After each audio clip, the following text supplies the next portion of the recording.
Bu sabah gözlerini açtığında, yatağın kenarında oturup öylece boşluğa bakarken o ağır, isimsiz duyguyu fark ettin mi?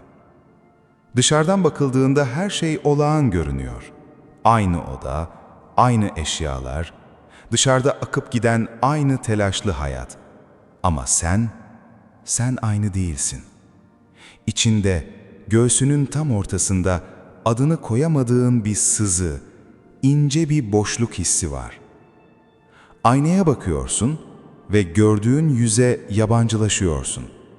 Bir şeyler değişti ama ne olduğunu bilemiyorsun. Etrafındaki insanlar sana gülümsüyor, seninle konuşuyor ama onların sesleri sanki sana çok uzak bir frekanstan, derin bir suyun altından geliyormuş gibi boğuklaşıyor. Modern dünya, senin bu hissettiğin şeye depresyon der, tükenmişlik sendromu der, yorgunluk der. Oysa Şeyhü'l-Ekber İbni Arabi, 1000 yıl öncesinden senin o dilsiz haline bambaşka bir isim verir.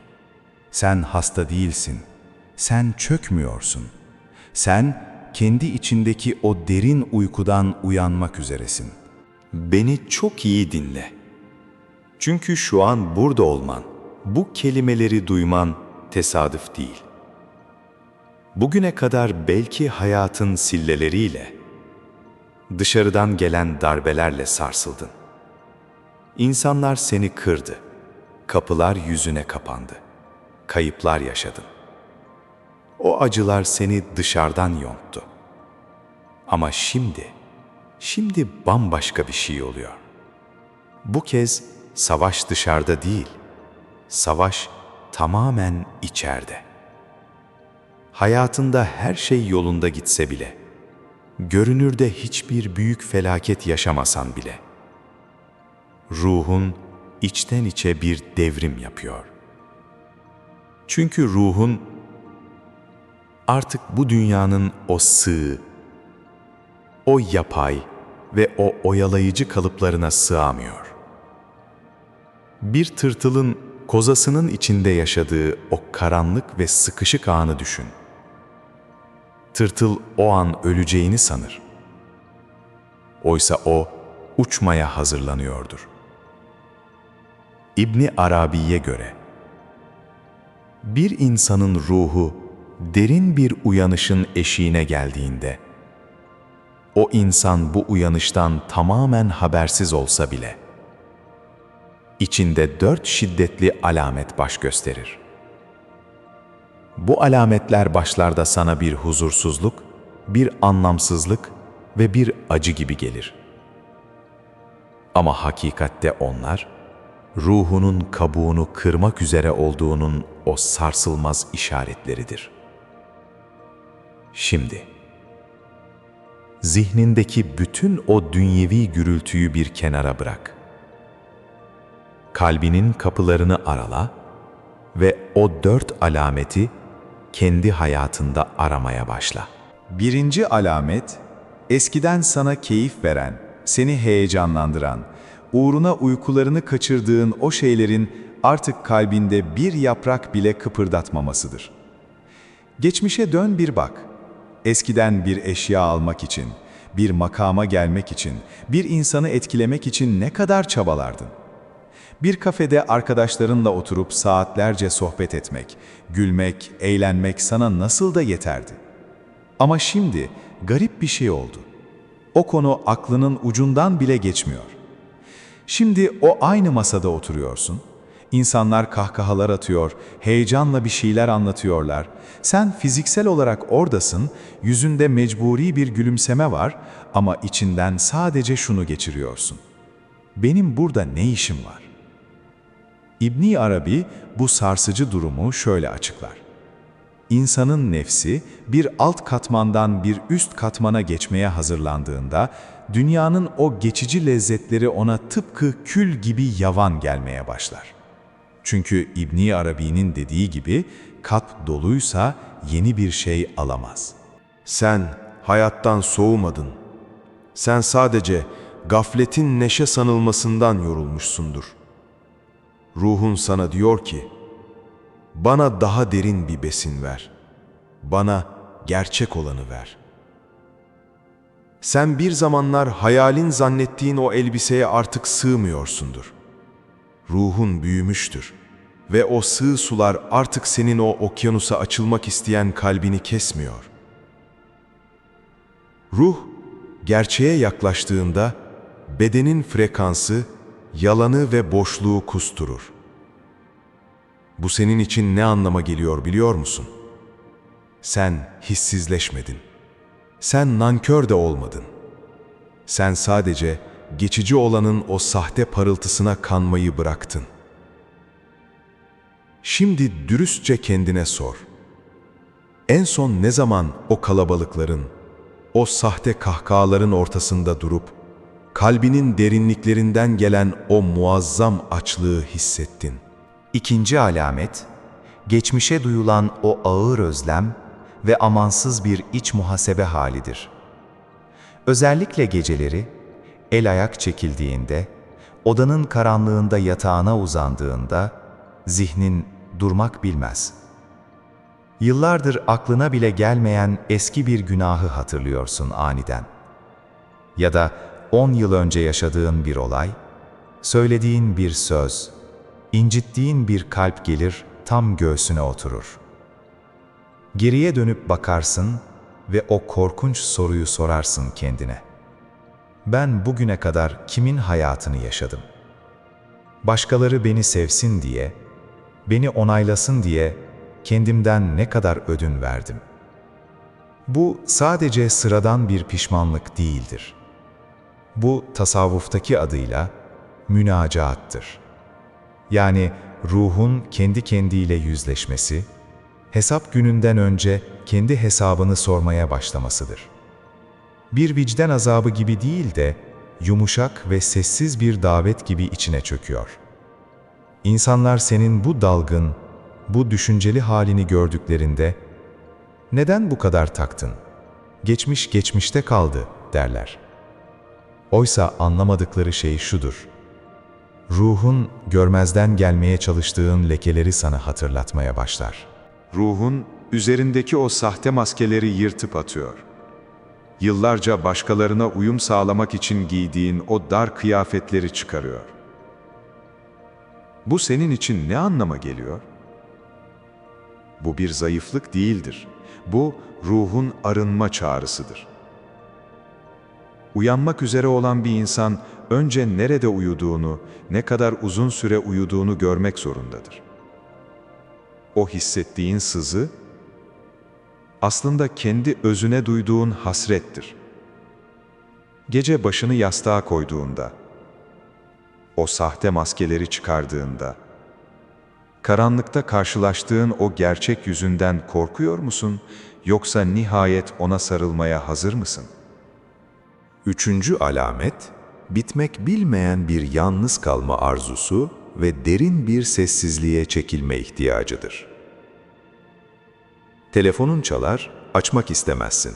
Mesajlar birikir, bakmak içinden gelmez. Eskiden seni dinlendiren o buluşmaları teker teker iptal etmeye başlarsın. Sadece odana kapanmak, ışıkları kısmak ve hiçbir şey yapmadan öylece durmak istersin. Gürültüyü susturmak ve bir süre yalnız kalıp Rabbine dönmek istiyorsun. Çevrendekiler senin onlara küstüğünü, onlardan nefret ettiğini sanır. Ailen, dostların endişelenir. Oysa senin insanlarla bir derdin olmaz. Senin derdin kendi içindeki o gürültüyü susturmaktır. İbn Arabi buna uzlet der. Ruh, dış dünyanın o sağır edici kakafonisinden kaçıp kendi dilsiz sesini duymaya çalışıyordur. Çünkü bilir ki Allah gürültünün içinde konuşmaz. Allah sessizliğin içinde konuşur. Kalp daraldığında aslında Allah seni kendisine çağırmaktadır. Yalnızlık bir yokluk değil, bir hazırlıktır. Sen insanlardan kaçmıyorsun. Sen Yaradanına koşuyorsun. Kalabalıkların arasında kaybolmuşken belki de hiç olmadığı kadar güçlü bir yakarış yükselir içinden. İnsanlar sürekli meşgul olmayı, sürekli bir şeylerle oyalanmayı yaşamak sanır. Oysa uyanmakta olan bir ruh bilir ki asıl hayat o dış dünyanın kapılarını tamamen kapattığında içeride başlayan hayattır. Bu senin için ne anlama geliyor? Sen asosyal birine dönüşmüyorsun. Sen hastalanmıyorsun. Sen sadece hayatının en önemli, en gerçek ve kalıcı bağını kuruyorsun. O odada tek başına otururken, o derin sessizliğin içinde yankılanan kendi iç sesini, seni sana çağıran o ilahi fısıltıyı gerçekten duymaya cesaretin var mı? Ve dördüncü alamet, sebepsiz yere akan gözyaşları ve kalbinde hissettiğin o devasa yumuşama hissidir. Arabada giderken, camdan dışarı öylece bakarken ya da mutfakta sıradan bir iş yaparken bir an gelir, ortada seni ağlatacak kötü bir haber olmamıştır. Bir felaket olmamıştır. Ama boğazında bir düğüm oluşur ve yanaklarından sıcak bir gözyaşı süzülür. Bir çocuğun gülüşüne, gökyüzündeki bir buluta, esen rüzgara bakıp aniden ağlamaya başlarsın. Bazen de sadece kendi varlığının ağırlığına ağlarsın. Gözyaşı ruhun temizliğidir. Ağlamak zayıflık değil, ruhsal boşaltımdır. Dışarıdan bakan biri için bu bir çöküştür. Ne oldu, neden ağlıyorsun diye sorarlar. Verecek bir cevabın yoktur. Çünkü o gözyaşının bir sebebi yoktur. O gözyaşının bir kaynağı vardır. Tasavvufta buna inkisar denir. Kalbin kırılması. Kalbin o sert, o nasır tutmuş dünyevi kabuğunun çatlamasıdır. İbni Arabi'nin sırrına göre Allah, ben kalbi kırık olanlarla beraberim buyurur. Kalp yumuşamadıkça, kalp o gurur zırhından soyunmadıkça içine ilahi rahmet sızamaz. O akan gözyaşları aslında ruhunun o karanlık kozayı yırtarken duyduğu acının ve aynı zamanda o muazzam kavuşmanın tezahürüdür. Taş ağlamaz dostum. Duvar ağlamaz. Ağlayan şey nihayet dirilmeye başlayan, nihayet atan, nihayet hisseden gerçek ve diri bir kalptir. Bu senin için ne anlama geliyor? Sen zayıflamadın. Sen kırılgan bir insana dönüşmedin. Aksine sen ilk defa insan oldun. Sen ilk defa merhametin o okyanusuna daldın. O sebepsiz yere akan gözyaşının aslında ruhunun yıllardır beklediği o ilk özgürlük çığlığı olduğunu şimdi görebiliyor musun? Şimdi derin bir nefes al ve bu 4 alameti bir araya getir. Eskiden seni mutlu eden şeyler artık anlamsız geliyorsa, geceleri geçmişinle o ağır, sessiz hesaplaşmayı yapıyorsan, kalabalıklardan kaçıp kendi sessiz odana sığınmak istiyorsan ve gözlerinden o dilsiz, o sebepsiz ama arındırıcı yaşlar akıyorsa, bana inan. Sen asla yıkılmıyorsun. Dünya sana hastasın diyebilir. İnsanlar sana değiştin diyebilir. Nefsin sana deliriyorsun diye fısıldayabilir. Ama hakikatin aynasında bu manzaranın tek bir adı vardır. Uyanış. Sen yıllarca süren o ağır uyku uykusundan uyanıyorsun.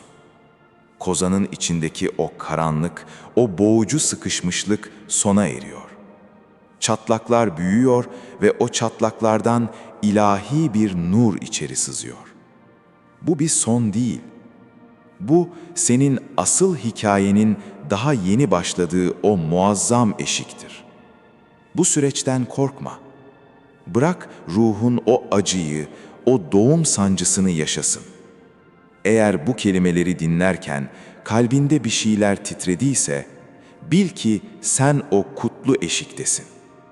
Yorumlar kısmına in ve tek bir kelime yaz. Şahidim. Ruhun o sonsuz aydınlığa kavuşsun. Hiçbir zaman yalnız değilsin.